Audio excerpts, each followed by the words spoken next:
Um, yeah, I started skiing pretty early. I think when I was 2 years old, and my dad is a mountain guide, so he showed me skiing or teach me skiing. And when I was 5 to 6 year old, we went to the backcountry for the first time, and yeah, that's the way I got into freeride skiing. And I had an older brother. Still have an older brother. He's 3 years older, and he teach me a lot. And I was always looking up to him, and yeah, had to ski as good as him and as fast. When I started my career, I think the biggest challenge was to get sponsors. That wasn't really easy, but to get into the career, I just was skiing all the time and had fun. And I think that's the most important thing, to not pressure yourself too hard. I just focused on getting better and progress in skiing. And somehow I got a sponsor, was able to join a little ski movie, and then also competed in the qualifiers. And that's how my freeride career started. But yeah, it was actually pretty easy to get into the freeride career. I saw the Freeride World Tour when I was, 12 or 14 years old, and I knew it's going to be a dream of mine to compete on the World Tour. But I have to say I didn't compete in the juniors because I thought I'm not the right guy for competitions. But then when I was 19 years old, I had to try the qualifiers, and I competed on 4 qualifier stops, and I really liked it. You have a lot of pressure and you want to show your best skiing, and it was a nice feeling to be in the start gate and showing what you can do. And yeah, so the first goal was to get on the World Tour, and when I was on the tour, I knew I want to win it, and I'm really happy that I achieved it after 2 years, or only 3 years.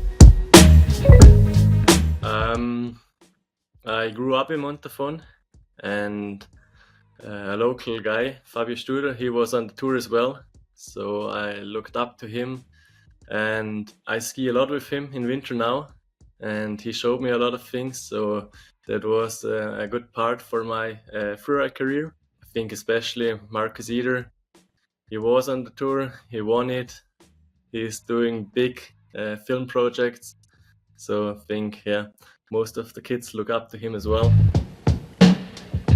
A story people don't know.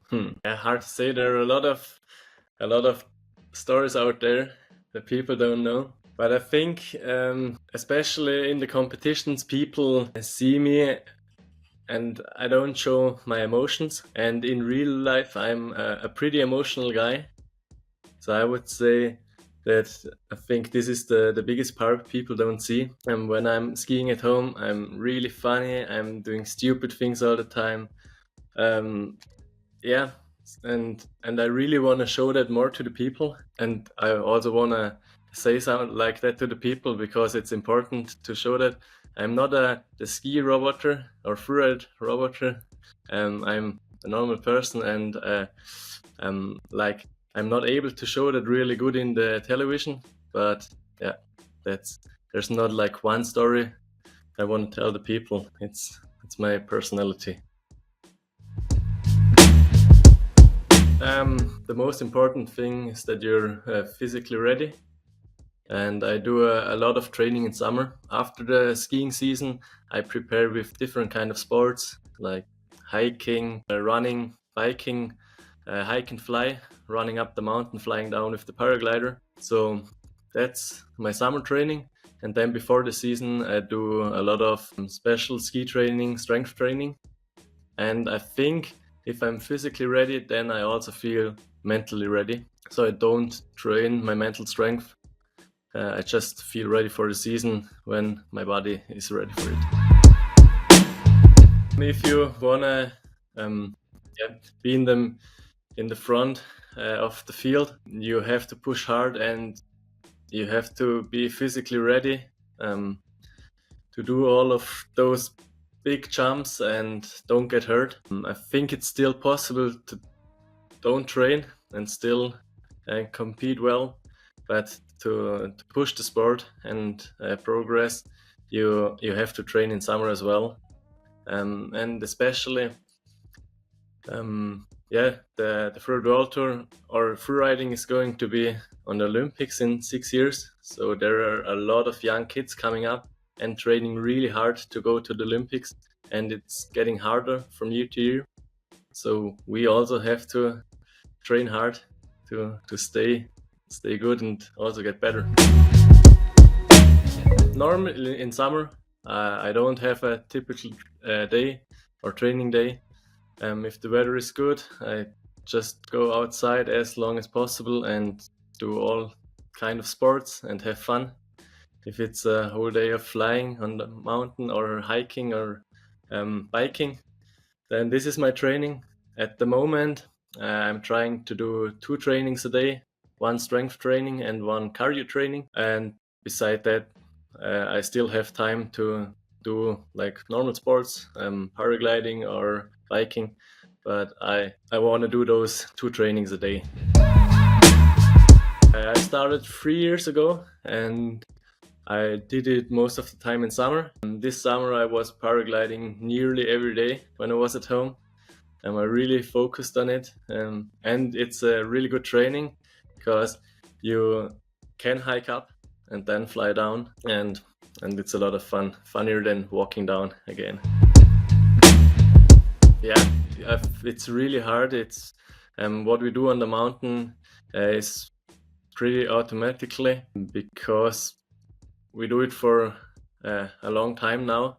I'm still young, but I'm freeriding for the last 15 years. Like risk management wise, I know what I'm able to do.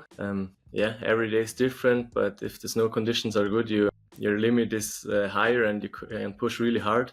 But still, safety wise, you always have to know what's going on, because avalanche danger is not really nice, or is there, and we have to prepare before the season for the avalanche risk. I do courses, for example, and my dad is a mountain guide, so he showed me a lot of things we trained at home, and you have to be ready for a bad scenario. Yeah, he showed me skiing and teach me the skiing technique really well, what is super important for freeriding, but especially the safety things and climbing, having a harness on, climbing with a rope somewhere up, those things I really enjoyed to have a dad who is a mountain guide.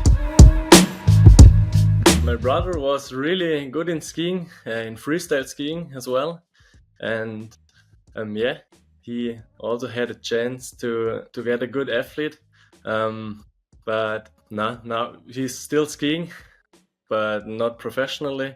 He's working as a carpenter, and we still ski together, but not as much anymore because I'm traveling a lot in winter. I learned so much from him. I was always the little brother, and I wanted to push really hard to be as good as him. So that's where I made most progress when I was a kid.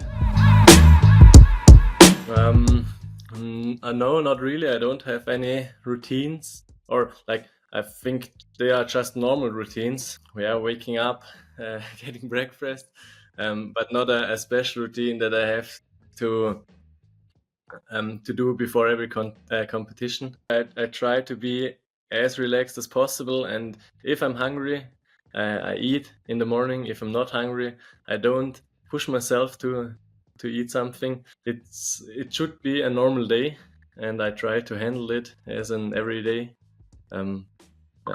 That's what I do. When I watch on the face, I'm looking for the big cliffs. That is the first part, and then I try to go pretty much straight down from the start to the finish. Yeah, ski from big cliff to big cliff.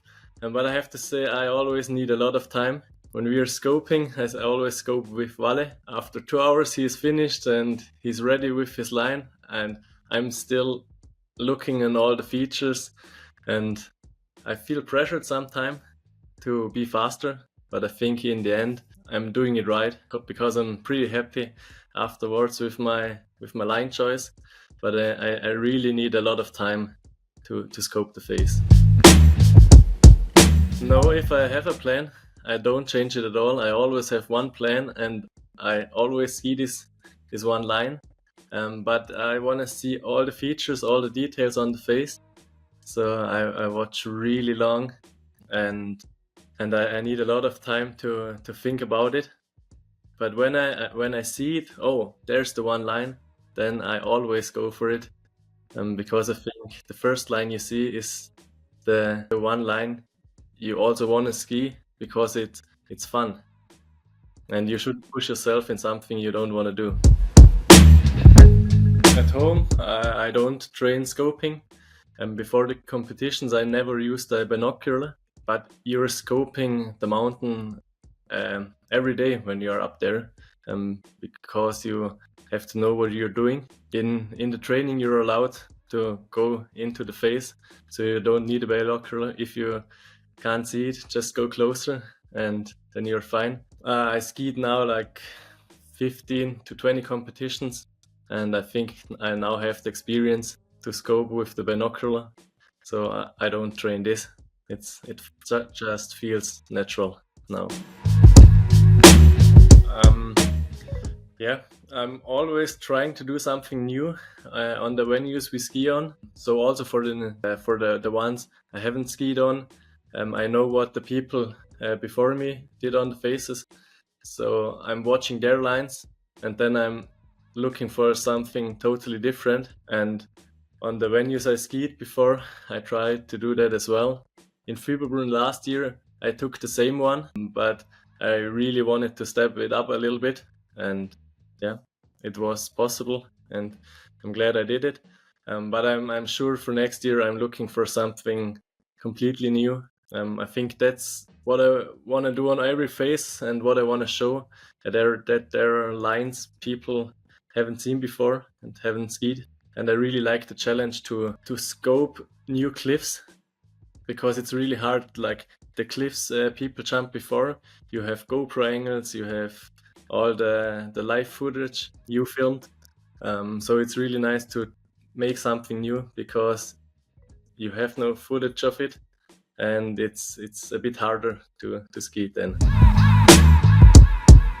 I think I know what's my limit, and I can push myself exactly to the point where I don't crash. And that's for me really important, because crashing is not nice. I hate crashing, especially in competitions. So I know, or I know what I have to do that I don't crash. And I think that's what I can do really well. And that last year, for example, in those 5 competitions, I never crashed. On a bad day you crash, but for those competitions I knew what I do, and it felt really good to ski the lines, and I had a good feeling. Yeah, I not always land good. There are days where I land bad, and but yeah, I think that's the physical training. The stronger your legs are, the bigger drops you can take, and I train legs really often, and I think I have pretty strong legs, so that's the most important part for jumping big cliffs and landing them, that you're physically pretty strong. For landing, there is not a technique you have or you need. You just need to be strong in the low body.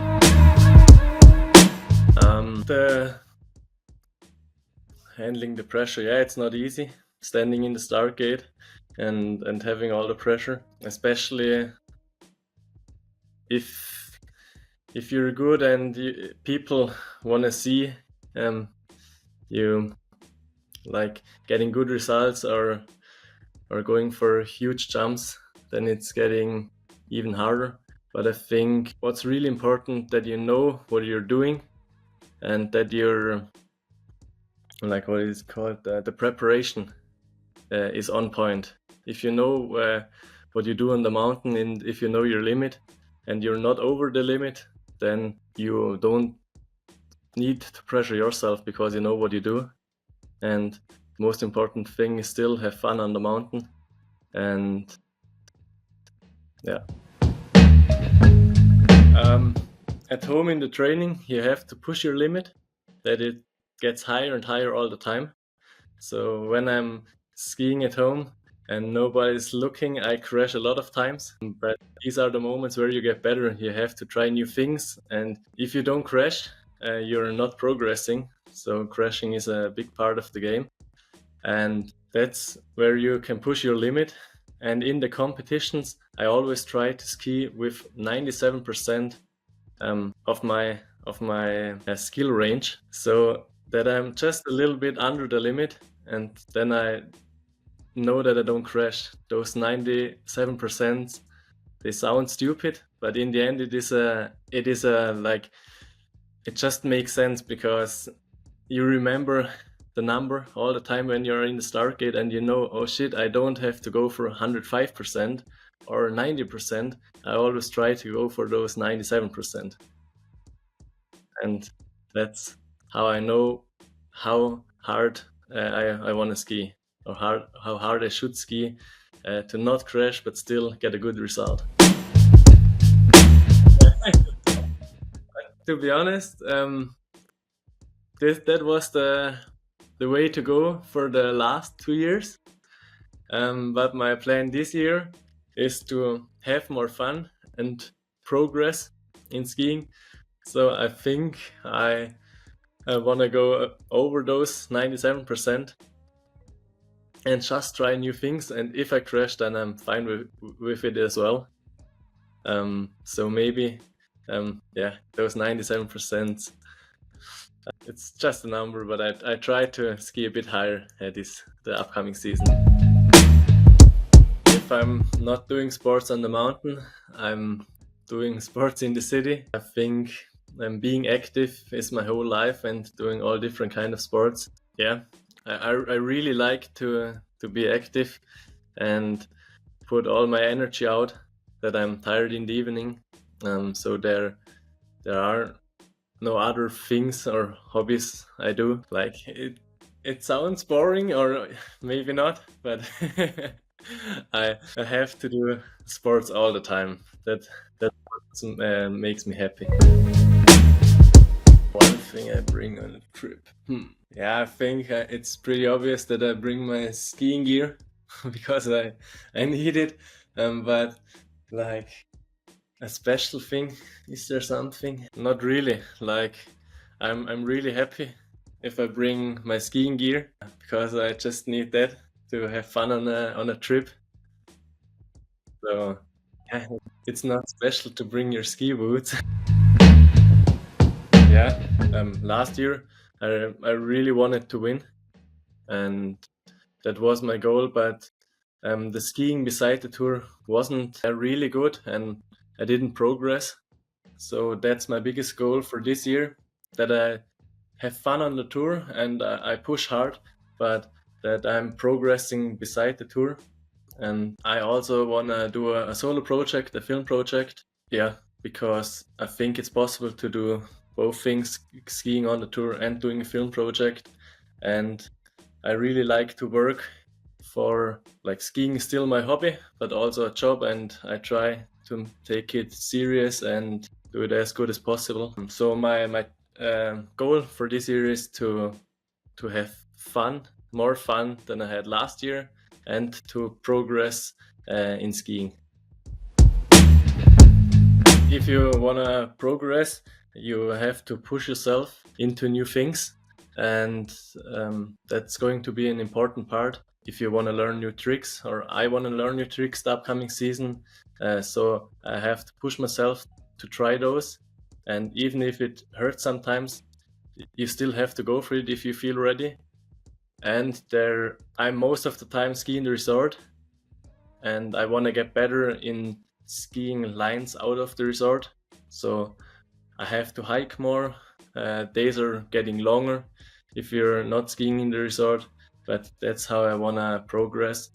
I want to ski bigger lines, especially for filming. Bigger lines are really cool to film, and that's not possible in the ski resort. in ski resort you always jump those cliffs, but the lines are pretty short normally. You should do whatever you want to do, and you should have fun.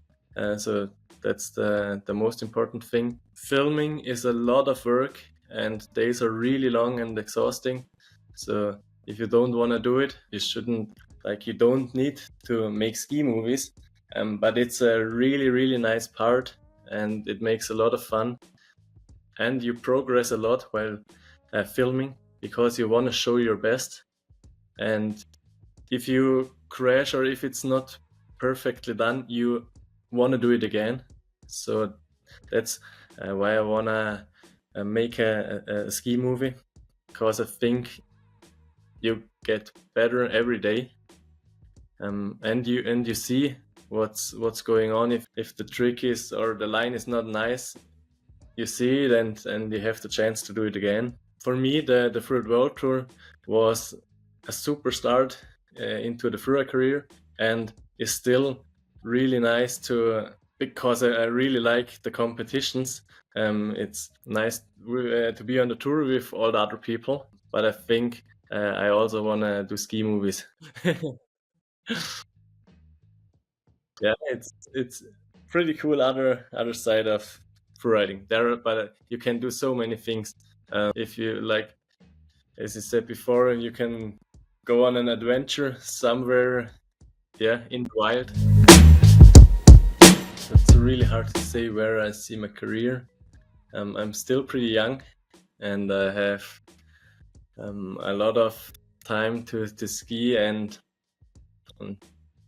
to do what I love. Actually, I have no idea where I'm in 5 years, or even in 10 years. At the moment, I'm really happy what I do, so I try to do it as long as possible. But things can change really fast, and I'm really open for the future. I hope that I'm skiing on the tour and doing film projects and explore new countries and show people new things, but I'm not 100% sure. So what trick I want to do? Yeah, I want to do tricks, but it depends on the pre-season and on my training. With like what trick I'm feeling good to go then. So at the moment there's not this one trick I want to do. I have to train first, and then I see. Yeah, there are a lot of young kids getting into the sport, and it's a really interesting time for freeriding. And over the next year, there are a lot of things going on.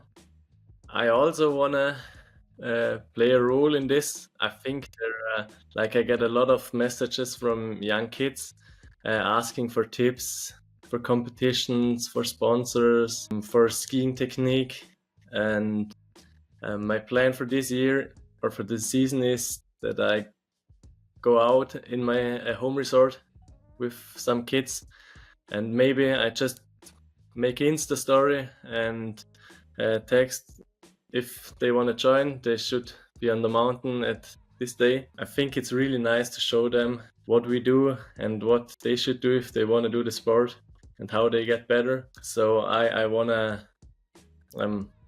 be a role in the progression as well. Yeah, it's for me, everything was really normal. I started skiing, I got into free riding. We have a 4-star qualifier at home, so I saw the competition and I knew what they were doing. But for a lot of people, they don't understand what we are doing and how they get into the sport. So it's really nice to show them, or it would be nice to show some kids what they have to do, because maybe they're really talented, but are not into it. So yeah, and if we show them how to get into it, it would be super helpful. My proudest moment in freeriding, I think there's not only one moment. Competition wise, I was really proud last year when I won the tour. but I think that makes sense. But especially like being out with your friends and going on an adventure and achieving what you have planned is a really nice feeling, and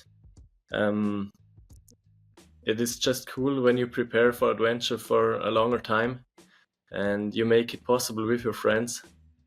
That feels really good, and you can be proud of that. But there is not one moment I have in mind right now. But yeah, competition-wise, it's for sure winning the tour last year. The best piece I received is that I ski with those 97%. Flew early, gave me the advice. He gave me the advice when I was in Fieberbrunn for the first Freeride World Tour competition in 2022. He said, Max, go for a 97% and you will be fine. And I did that, and I won the tour stop. And that was the day where I got this advice, and since then, before every competition, I'm looking for those 97%. Yeah, no, but for all the people out there, if you are like just wanna ski really good every day without crashing, or you wanna ski competitions, the 97%, it's good to have it in mind. Yeah, for me, freeriding is still a hobby. Not really, but I try to look at it as a hobby. And being out in the nature and feeling free, that's the most important part. And it's all about having fun. And I still have a lot of fun doing it every day when I'm out there. So I really like what I do, and I'm sure I will do it for a long time. Just being free, that's what I really like. You can do whatever you want to do, and it feels great. I think it's one of the few sports you can be free and show your type of and style in the sport. Yeah, like I wasn't an alpine skier or a freestyle skier. I was always just a freeride free skier, so that's where my style comes from. Yeah, for sure. My mom pushes me really hard into all of it. Yeah, not only now. My mom is my biggest fan for sure, and my biggest supporter, and she made all of this possible. Yeah, that's important. Yeah, like for me, it was important that my whole family wanted me to do. Yeah.